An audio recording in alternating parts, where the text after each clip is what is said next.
Hello everyone, I'm Kata and as always Eniko is here with us. Hello Eniko. Hi Kata, hi everyone. In this video we will show you how to use object templates even for creating your interior designs. We will show you how to modify them and how they appear in Excel list exported from the program. Additionally, we will explore some modifications in object appearances. Let's get started.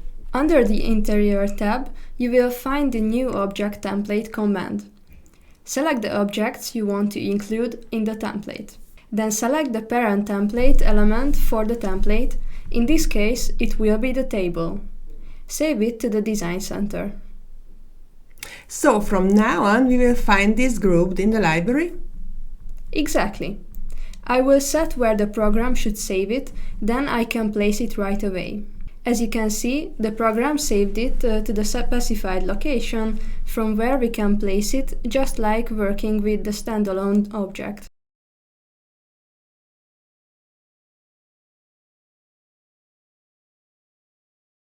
It's useful not having to place them one by one.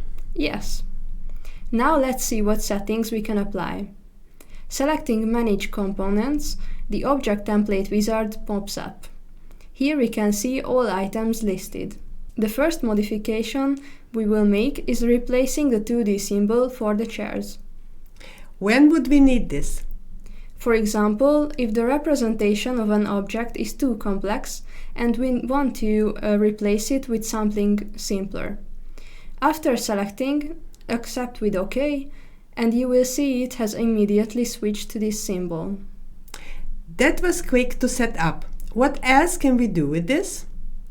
We can replace objects with another one.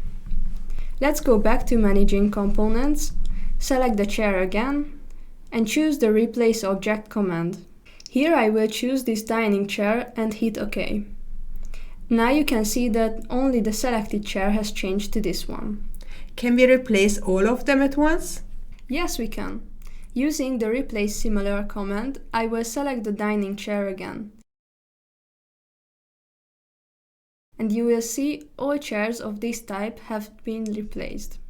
Let's revise how we can change the 2D symbol for this chair. In the Object Template wizard, select a chair. Click to replace the 2D symbol.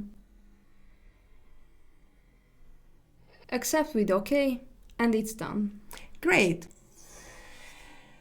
Now let's add some color fill to the table. Where we can do this? In the list of objects, there is a column for Fill Pattern. Currently, it's disabled for all objects. For the table, select Edit from the drop-down menu and set the hatch to Solid in the pop-up window, choosing it a color. Also, I will adjust the draw order of the table to be on top. What will this affect in the display?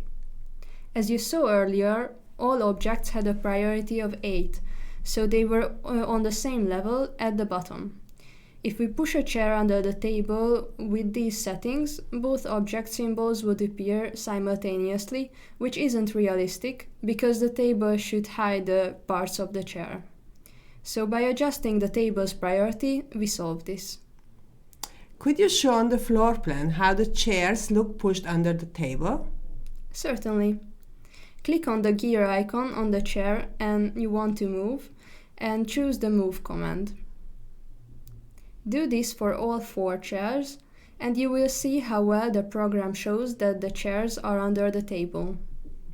You promised an Excel list at the end, so let's see that too.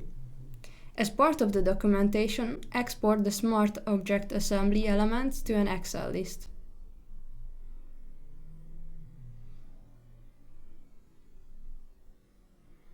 The list will show the objects we used, their dimensions, quantities, and other bin parameters we can set in the program, such as their prices. We covered a lot in this video. Could you summarize what we were focused on? Of course. First, we looked at creating and managing object templates. We replaced the 2D symbols of the chairs. We added color fill to the table and set its priority up. Finally, we exported an Excel list of the Smart Object Assembly elements from the program. Thank you for joining us today. Have fun while working with ARCHLine.XP. Goodbye! Goodbye!